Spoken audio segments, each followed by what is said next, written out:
Good morning. It is 9:30, 9:40 a.m. on Sunday, August 27th, 2017. I'm Christiana Ellis, and I just got up. This is 5 more minutes. Today is Sunday. That means I'm talking about my rewatch of Avatar: The Last Airbender. We have made our way all the way to Season 3, Episode 13, The Firebending Masters. This is an episode that I have mixed feelings about because, on the one hand, the main thrust of it is something that is, of course, very important, and I like it. But this episode really does feel like it takes about 10 minutes of plot and puts it into a half an hour episode. There's lots of just business with, dealing with the traps and just miscellaneous dialogue that I don't know is really as tight as it needs to be or could have been. So the episode in general, I think, is kind of loose. It's just like, hey, let's send Zuko and Aang on an adventure and have them deal with traps and have a little, spend some time together. And I suppose that's worthwhile. But there's just a lot of nothing happening really in this episode. Things that have, just feel like they're there to stretch out the time. But I don't know, I suppose it's also true that the main stuff that happens, namely Zuko and Aang getting their firebending groove back, maybe it would feel rushed if it wasn't spaced out with some of this stuff. But I guess maybe what I was just thinking is that it could be spaced out with other things of importance rather than stuff that doesn't, like if it was cutting in between this and some other meaningful plot rather than just dealing with the ins and outs here. I don't know, maybe I'm being overcritical. I think maybe I am, but I guess I just feel like parts of this episode don't feel as relevant. But the overall thrust of it, I think, is very cool. So, of course, now that Zuko has been accepted into Team Avatar, more or less, it's time for him to start Aang's firebending training. But, of course, both of them are in a very emotionally fraught, mental state. Zuko, of course, is in a position where he's kind of unsure of himself in a way that he's never been before. Like, because he made a decision that he wanted to be here and to do this, but he knows how tenuous that acceptance is, and the pressure's on, and he feels, because he wants it to feel, he feels like that this is a very different thing that he's doing now than what he was doing before. He wants it to be very different, but that makes it scary.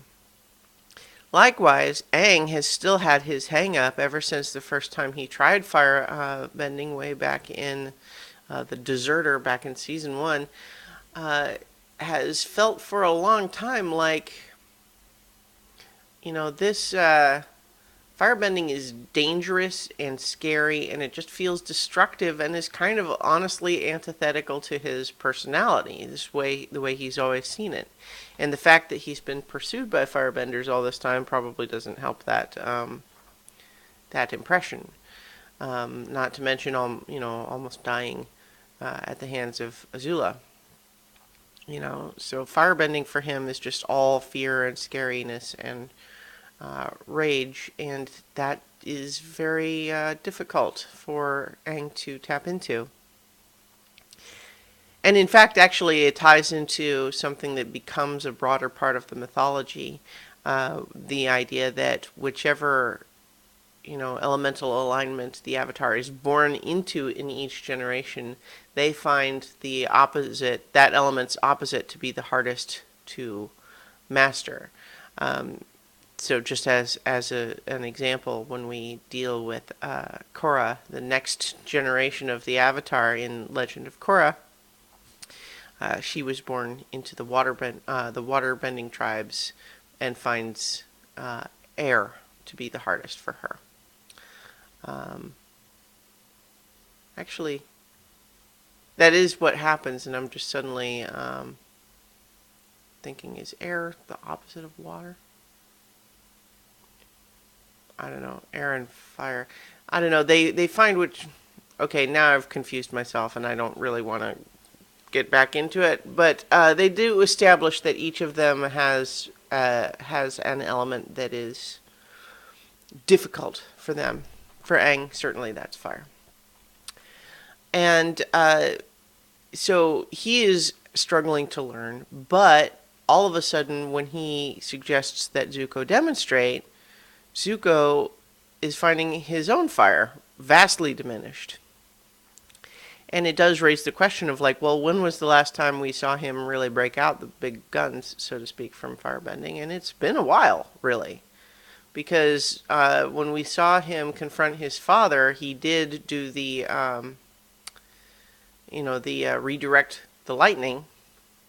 But that was, certainly in, in a crisis moment of life or death where he was not emotionally confused.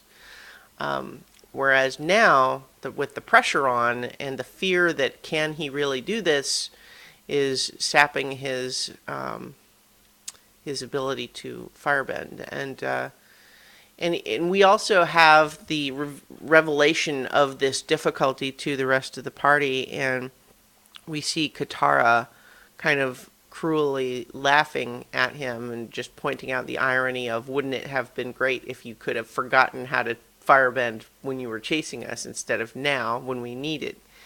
And it's interesting and I think nicely complex of the series to take a character that has always been so compassionate and understanding as Katara and give her this grudge that she's not willing to let go of, and to see what that does to her. And it's not pretty, right? I mean, even if we can understand where she's coming from, seeing Katara cruelly laugh at someone and make fun of them that way, that's just not who she is. But it's who she's letting this grudge turn her into, which is a little bit upsetting. Not to mention fundamentally not helpful for the team. It is counterproductive in every sense. And so, like I said, we can understand it, but we also think she needs to get over it. And Toph is more helpful by suggesting that that perhaps Zuko needs to relearn from the dragons, just like she learned from the Badger Moles, which were the origin of earthbending. And Aang mentions, the air bison are the origin of airbending, and so on. So perhaps, Zuko and Aang need to learn from dragons. And Zuko says what is probably common knowledge to everyone else, but all the dragons are extinct because the firebenders hunted them for glory. And this is news to Aang, who said, "Whoa, what? What? My last incarnation, Roku, had a dragon, and they weren't extinct then." But that just ties further in to what we learn is ultimately Zuko's crisis, which is this feeling that his family has just irrevocably ruined the world, and there's no hope of repairing it. The idea that they took the crucial thing that was needed and destroyed it for stupid reasons. And to believe that they're extinct would mean that there's no hope of ever recovering it. And so that just taps in further to his the feelings he's already having difficulty with, and further exacerbates Aang's own fears of just firebenders ruin everything, they destroy everything they touch.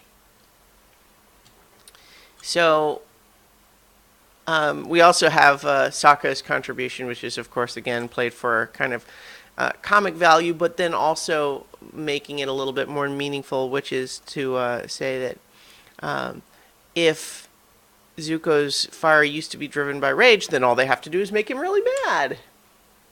And but Zuko kind of turns the joke around and just kind of points out that he doesn't want it to be fueled by anger and hate anymore. He wants it to come from a better place. And that is kind of a beautiful sentiment. And honestly, the sort of thing that Katara should be noticing to soften her position. But again, like we talked about in the previous episode, she is stuck remembering how close he came to making the right decision back in Ba Sing Se, only to then turn around and betray them again. So she is primed to think that his words are not enough. He's said things like that before. But in any case, with all of the dragons presumably extinct, they do remember that there are the ancient Sun Warriors, which were supposedly an ancient civilization that died out thousands of years ago, and there are ruins nearby, so maybe we could check that out, and just sort of the weight of history could help us learn something. And here's where I'll just say one of the bits of the episode that I kind of roll my eyes about is that this ancient civilization that died out thousands of years ago and has these crumbling ruins, turns out, oh, no, they're actually all still hanging out. That just feels like, what? Like they make a big deal at the end of like, oh, but don't tell anybody. And they're super secret. And I guess, but see, the problem that I have with that is it would be one thing for them to have been secret since the war, right? Like if they were hiding out since the war, I would buy that. But supposedly they were from thousands of years ago. And they've been around all this time with very few people ever finding out. That strains credibility for me. Anyway, we don't know that yet. So, Katara and Sokka and all the other kids stay behind, and we have Aang and Zuko go on a solo mission to these ruins. They discover that there are active traps around, and there's a fair amount of dealing with the traps that it's like, okay, fine, just traps. Why are they still working? Well, we find out later, and it's fine. I don't know why I'm so buzzkill on that stuff. But anyway, they do find a big mural, which again ties more into this theme of it looks like the dragons are burning the Sun Warrior with their fire. And they both kind of are not sure what the meaning of that is supposed to be because, the whole idea was supposedly the dragons were their friends, so why would they burn him? Zuko's kind of thinking about how, they have a funny way of showing their love, which is sort of something that, he's kind of got a mental connection to the idea of how difficult his family relations have always been. And so and this is also where Zuko mentions that the last known living dragon was killed by Iroh. And that's interesting for us to find out because it certainly doesn't sound like something that Iroh we know would do, but it's always possible. We can imagine that Iroh wasn't always as wise as he is now. And so we wonder about that. And then, of course, we get the payoff for that at the end. But the whole bit about now let's use the reflecting light from the sword to reflect light onto the jewel and the calendar to make the door open and the that just feels like busy work for the episode. And also the joke that they make where Aang compliments Zuko's intelligence with the joke follow-up of, I don't care what anyone else thinks, implying that, oh yeah, that's what everybody else jokes about, is that Zuko is stupid. That's not really what people say. So like I don't like that. It's not a big deal. But then we get into one of the only bits of this little city exploration that is more meaningful because of how it ties in later. But the reveal of, oh, these statues that show the dancing dragon form, and they have to do it together, and so they do. But again, it's like part of my problem with this whole portion of the episode is it just doesn't make any sense why any of that stuff is lined up that way. It feels like a D&D dungeon more than it feels like a real place in a show that has had excellent world building in the past. It doesn't, like, why? Why is it like that?